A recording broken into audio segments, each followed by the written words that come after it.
সুপ্রিয় শিক্ষার্থীরা, আসসালামু আলাইকুম। আমি মোহাম্মদ মাসুদুর রহমান, প্রভাষক পদার্থবিজ্ঞান, রাজধানী আইডিয়াল কলেজ। আজকে আমি তোমাদের আরো একটা ক্লাস নিয়ে হাজির হয়েছি। নিশ্চয়ই তোমাদের মনে আছে, আমরা পড়ছিলাম পদার্থবিজ্ঞান দ্বিতীয় পত্র প্রথম অধ্যায় তাপগতিবিদ্যা। আমরা গত ক্লাসে কিছু প্রমাণ পড়েছিলাম। তার মধ্যে একটা ছিল সিপি মাইনাস সিভি সমান সমান আর এরকম একটা প্রমাণ পড়েছিলাম, যেটা আজকে কাজে লাগবে, এই জন্য একটু শুরুতেই বলে নিলাম। আজকে আমরা প্রথমে পড়ব গামা সম্পর্কে। গামা মূলত সিপি এবং সিভি এর অনুপাত, অর্থাৎ স্থির চাপে মোলার আপেক্ষিক তাপ ও স্থির আয়তনে মোলার আপেক্ষিক তাপের অনুপাতকেই গামা বলে। এখন এই গামাটা কেন গুরুত্বপূর্ণ সেটা একটু বলবো। আসলে গামার গুরুত্বপূর্ণ হওয়ার পেছনে কয়েকটা কারণ আছে। কারণ কোনো গ্যাসের গামা যদি জানা থাকে, তাহলে ওই গ্যাসটা এক পরমাণুক, দ্বিপরমাণুক নাকি বহু পরমাণুক এটা জানা যায়। কিভাবে সেটা আমরা একটু পরেই আলোচনা করব। 2 নম্বর হচ্ছে, কোন গ্যাসে গামা এর উপর নির্ভর করে ওই গ্যাসের মধ্যে শব্দের বেগ কত হবে। এটা একটা সূত্রের সাহায্যে প্রকাশ করা যায়। সূত্রটা হচ্ছে গ্যাসের বেগ v সমান সমান root over gamma p divided by rho. এই সূত্রের উপরে কোন গ্যাসের মধ্যে আমাদের শব্দের বেগটা নির্ভর করে। এছাড়া রুদ্ধতাপীয় প্রক্রিয়ায় পিভি সমান সমান এনআরটি বা পিভি সমান সমান ধ্রুবক, এই সূত্রটা মানে না কোনো গ্যাস। ফলে এক্ষেত্রে কোন সূত্র মানবে এটা হিসাব করে দেখা গেছে যে এই সূত্রটা হচ্ছে পিভি গামা সমান সমান ধ্রুবক, অর্থাৎ পিভি সমান সমান ধ্রুবক এর জায়গায় পিভি গামা সমান সমান ধ্রুবক। এটা পরীক্ষামূলকভাবেও প্রমাণিত। তো এই যে আমরা মানগুলোর কথা বললাম, যে পরীক্ষামূলকভাবে এটাও প্রমাণিত, এটাও প্রমাণিত। তো এখন এইগুলো সম্পর্কে জানার জন্য তাহলে অবশ্যই আমাদের গামা জানা দরকার। তো এখন আমরা আগে গামাটা মান সম্পর্কে জেনে নেব, যে গামার মান কেমন হয়। সাধারণত গামার মান এক এক সময় এক এক রকম হতে দেখা যায়। কেমন? আমরা যদি বলি যে এক পরমাণু গ্যাস, সেক্ষেত্রে গামার মান কেমন হয়? এক পরমাণু গ্যাস সে ক্ষেত্রে দেখা যায় যে সিপি আর সিভি এই দুইটা মানের পরিবর্তনটা কেমন হয়। সিভি এর মান হয় 3/2 আর। তো আমরা এখান থেকে দেখতে পাচ্ছি সিপি সমান সমান আর প্লাস সিভি। তাহলে আমরা বলতেই পারি সিভি এর মান হবে আর প্লাস 3/2 আর। তার মানে 2 লসাগু 2r প্লাস 3r, তার মানে 5/2 আর। এটাই হচ্ছে আমাদের সিভি এর মান। তাহলে গামার মান যেহেতু সিপি ডিভাইডেড বাই সিভি, তাহলে আমরা বলতেই পারি যে 5/2 আর ডিভাইডেড বাই 3/2 আর। এটা যদি গুণ দিয়ে উল্টে দিই, আর তো কেটেই যায়, আর গুণ দিয়ে উল্টে দিলে 5/2 ইনটু 2/3, তার মানে 5/3। আমরা যদি হিসাব করি তাহলে দেখা যায় 5 ডিভাইডেড বাই 3 সমান সমান 1.666666 বা 1.67। তাহলে এক পরমাণু গ্যাসের ক্ষেত্রে দেখা যায় গামার মান 1.67। এখন আমরা যদি দ্বিপরমাণু গ্যাসের কথা চিন্তা করি,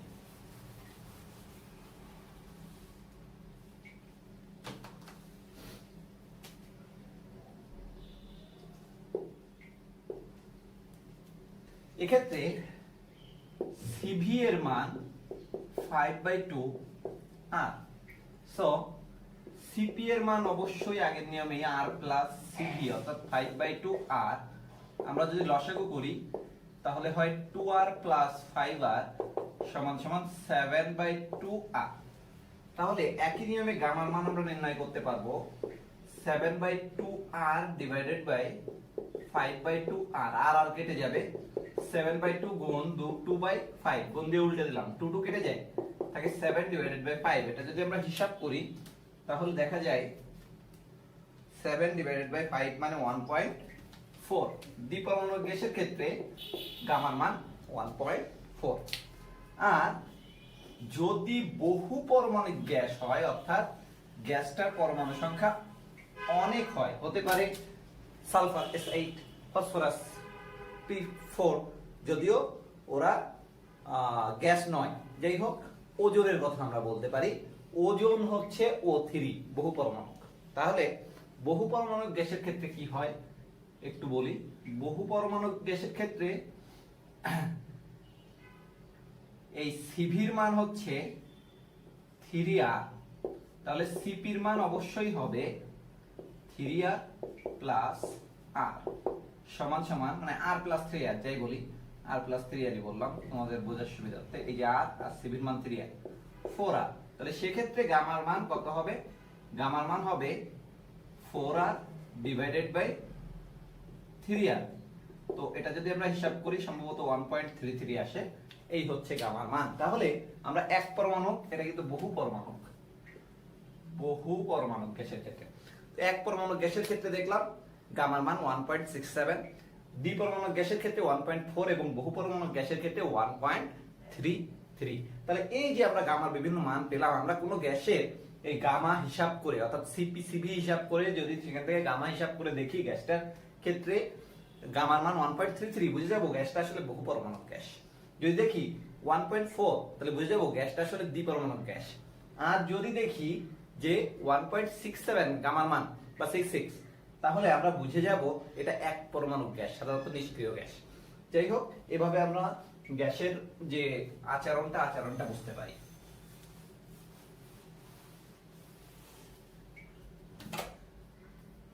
এখন খুব গুরুত্বপূর্ণ একটা প্রমাণ আমরা করব, সেটা হচ্ছে পি ভি গামা সমান সমান কনস্ট্যান্ট বা ধ্রুবক। এটা আমরা প্রমাণ করব। তো এটা প্রমাণ করতে গেলে সেই আমাদের সিপি মাইনাস সিভি সমান সমান আর, এই ব্যাপারটা লাগবে। তো আমি শুরুতে বলি, মনে করো 1 মোল গ্যাস আমরা একটা পাত্রে নিলাম। সেই গ্যাসের আয়তন, তাপমাত্রা এবং চাপ তিনটাই পরিবর্তনশীল। এখন গ্যাসটার মধ্যে আমরা ডিকিউ পরিমাণ তাপ প্রয়োগ করলাম, ফলে ডিপি, ডিভি ও ডিটি পরিমাণ আমাদের এই চলকগুলোর পরিবর্তন হলো, তাপগতীয় যে চলক। এছাড়া অভ্যন্তরীণ শক্তি বৃদ্ধি পেল ডিইউ এবং কাজ হলো ডিডব্লিউ। এই রাশিগুলো সংগঠিত হলো। এখন তাপগতিবিদ্যার প্রথম সূত্র থেকে আমরা জানি ডি কিউ সমান সমান ডিইউ প্লাস ডিডব্লিউ। এটা তাপগতিবিদ্যার প্রথম সূত্র থেকে আমরা জানি। আবার আমরা জানি ডিইউ সমান সমান সিভি ডিটি, গত ক্লাসে শিখিয়েছি, এবং ডিডব্লিউ সমান সমান পিডিভি। এই দুইটা মান আমরা 1 নং সমীকরণে বসাবো।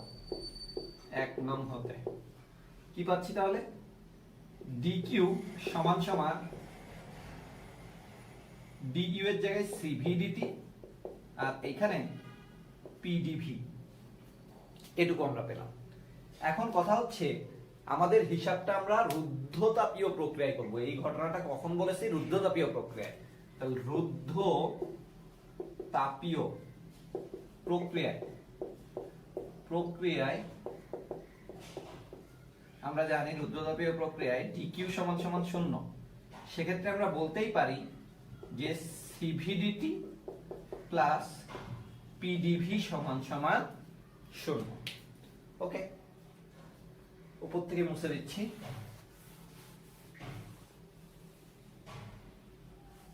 এই লাইনটা রাখলাম এবং এটাকে আমরা 3 নম্বর সমীকরণ দিয়ে রেখে দিলাম। এটা কাজে লাগবে। এখন আমরা জানি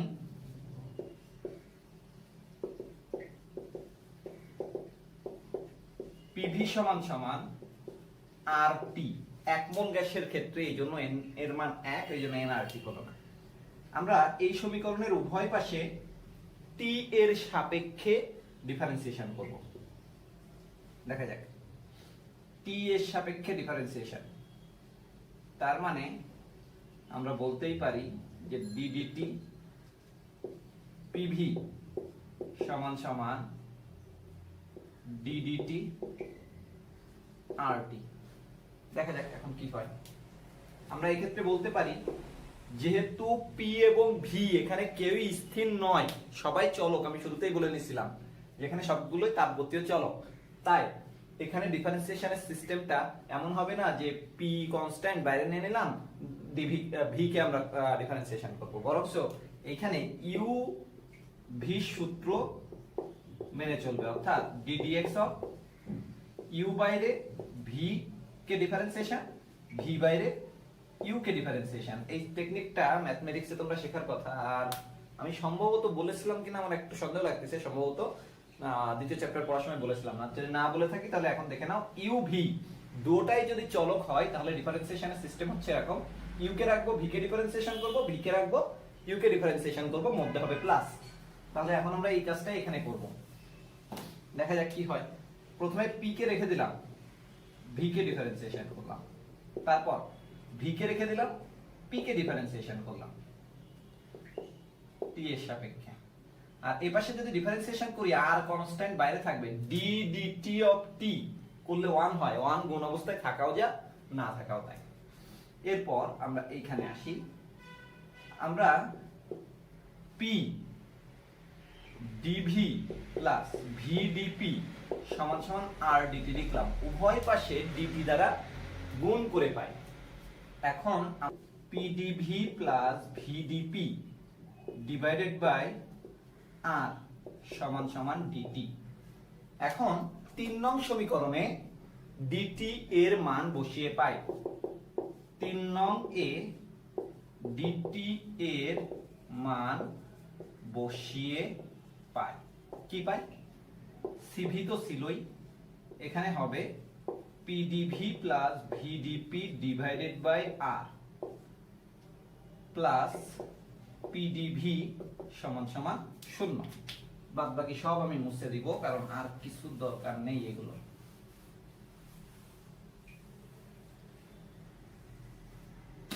সরি, পিডিভি প্লাস ভিডিপি, ওকে, ভিডিপি। এখন আমি একটু এটা লসাগু করব। লসাগু করলে আর লসাগু যায়, এখানে থাকে সিভি পিডিভি প্লাস ভিডিপি, আর এখানে থাকে পি আর ডিভি সমান সমান 0। যদি কোনাকুনি গুণ করি তাহলে এটা থাকবে আর এটা 0 হয়ে যাবে। তাহলে এটা একটু গুণ করি, C V P D V plus C V V D P, আর এটা আমরা আর কে আগে লিখলাম, তারপরে পি লিখলাম, তারপরে ডিভি লিখলাম, কোনাকুনি গুণ করলাম, 0 হয়ে গেল। কারণটা একটু দেখি এটা কিরকম লেখা, CV P D V plus C V VDP plus আমরা আর কে সিপি মাইনাস সিভি লিখতে পারি। এখানে একটা উদ্দেশ্য আছে, উদ্দেশ্যটা হচ্ছে আমাদের গামা আনতে গেলে সিপি আর সিভি লাগবে, এই জন্য আমরা সিপি আনার জন্য এই কাজটা করলাম। তাহলে CV P D V plus C V VDP, আমরা যদি এটা গুণ করি, CP PDV minus CV pdv সমান সমান 0 লেখাই যায়। লক্ষ্য করো, সিভি পিডিভি এখানেও আছে, এখানেও আছে, একটা প্লাস একটা মাইনাস, এই দুটো উঠে যাবে, থাকবে কি CV VDP plus CP PDV সমান সমান 0।